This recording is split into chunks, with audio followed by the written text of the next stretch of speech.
Hi friends, 20th sir డిఎస్సిలో EVS 345 క్లాస్కి సంబంధించి క్వశ్చన్: పశువుల పెంపకము, చేపల పెంపకము, కోళ్ల పరిశ్రమ అభివృద్ధి చూసేది ఎవరు? పశు వైద్యాధికారి, ఎంఆర్ఓ, ఎంపీడీఓ, ఎంపీటీ. ఆన్సర్ పశు వైద్యాధికారి అనిపిస్తుంది, కానీ ఆన్సర్ ఎంపీడీఓ. ఇలాంటి క్వశ్చన్ జాగ్రత్తగా చదివితేనే చేయగలం. ఇక మండల ప్రజా పరిషత్ కార్యాలయం యొక్క పనులు అధికారి ఎంపీడీఓ ఉంటారు, మండల పరిషత్ డెవలప్మెంట్ ఆఫీసర్. రోడ్లు, నీటిపారుదల నిర్మాణము, మరమ్మతులు చేపడతారు. ప్రాథమిక విద్య అందేలా చూస్తున్న మండలం అంతా.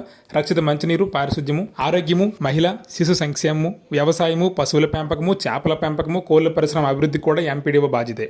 పోలీస్ స్టేషన్ అధికారి ఎస్ఐగా ఉంటారు సబ్ ఇన్స్పెక్టర్. శాంతి భద్రతలు కాపాడడం, ఫిర్యాదు స్వీకరణ, దర్యాప్తు చేపడతారు. అలాగే మండల విద్యా వనరుల కేంద్రం ఎంఆర్సీ, దీనికి అధికారి ఎంఈఓ.